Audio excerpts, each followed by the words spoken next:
कि आयुष्मान योजना का विस्तार हो रहा है। देश के हर बुजुर्ग की नजर इस कार्यक्रम पर है।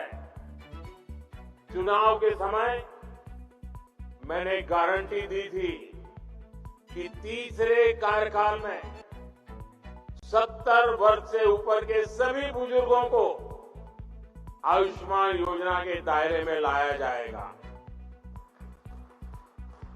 आज धन्वंतरी जयंती पर ये गारंटी पूरी हो रही है। अब 70 वर्ष से अधिक उम्र के देश के हर बुजुर्ग को अस्पताल में मुफ्त इलाज मिलेगा। ऐसे बुजुर्गों को आयुष्मान वय वंदना कार्ड दिया जाएगा। सरकार का प्रयास है कि देश के हर बुजुर्ग जिनकी आयु 70 वर्ष के ऊपर है, उनको जल्द से जल्द आयुष्मान वय वंदना कार्ड मिले। और ये ऐसी योजना है जिसमें आय की कोई पाबंदी नहीं। गरीब हो, मध्यम वर्ग का परिवार हो, उच्च वर्ग का परिवार हो, हर कोई इसका लाभार्थी बन सकता है। जो इस योजना का लाभ लेना चाहता है, इस देश का नागरिक, वो इसका लाभ अगर 70 साल से ज्यादा उम्र है ले सकता है। हर बुजुर्ग चिंता से मुक्त हो, वो स्वस्थ जीवन जिए, स्वाभिमान के साथ जीवन जिए। ये योजना इसके लिए मील का पत्थर साबित हो। घर के बुजुर्ग के पास आयुष्मान वय वंदना कार्ड होगा तो परिवार के खर्चे भी कम होंगे, उनकी चिंता भी कम होगी। मैं इस योजना के लिए सभी देशवासियों को बधाई देता हूं और 70 साल से ऊपर के सभी बुजुर्गों को मैं भी यहां से प्रणाम करते हुए वय वंदना करता हूं। लेकिन साथ साथ मैं दिल्ली के 70 साल के ऊपर के जितने बुजुर्ग हैं और पश्चिम बंगाल के 70 साल के ऊपर के जितने बुजुर्ग हैं, उनसे क्षमा मांगता हूं कि मैं आपकी सेवा नहीं कर पाऊंगा। मैं उनसे क्षमा मांगता हूं कि मुझे पता तो चलेगा आपको कष्ट है, मुझे जानकारी तो मिलेगी, लेकिन मैं आपको सहाय नहीं कर पाऊंगा। और कारण, दिल्ली में जो सरकार है और पश्चिम बंगाल में जो सरकार है,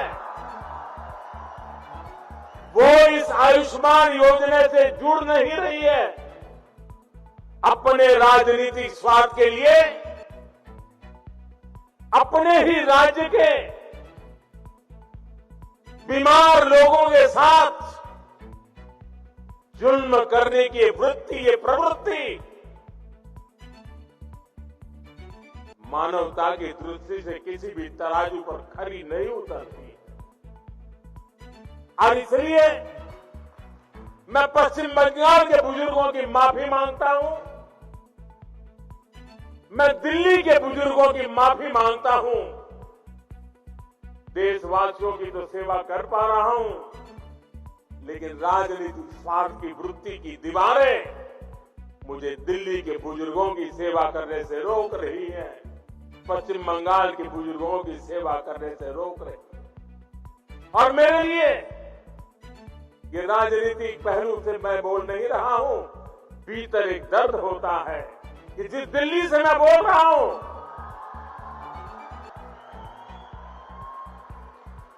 दिल्ली के भी बुजुर्ग मेरी बात सुनते होंगे।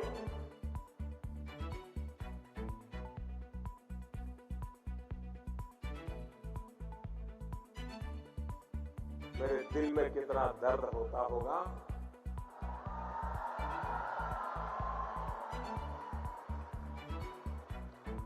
मैं शब्दों में बयान नहीं कर पाऊंगा। साथियों, गरीब हो, मध्यम वर्ग हो, सभी के लिए इलाज का खर्च कम से कम हो, ये हमारी सरकार की प्राथमिकता रही। आज देश भर में 14,000 से ज्यादा पीएम जन औषधि केंद्र इस बात के साक्षी हैं कि हमारी सरकार कितनी संवेदनशीलता से काम कर रही है। जन औषधि केंद्रों पर 80% डिस्काउंट पर दवाइयां मिलती है।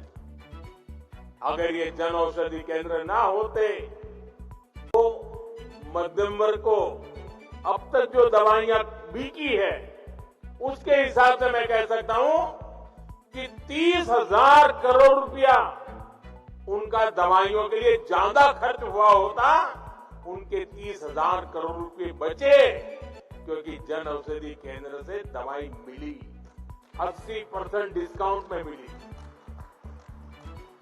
आप जानते हैं, हमने स्टेंट और नी इम्प्लांट में जैसे उपकरणों को सस्ता किया है।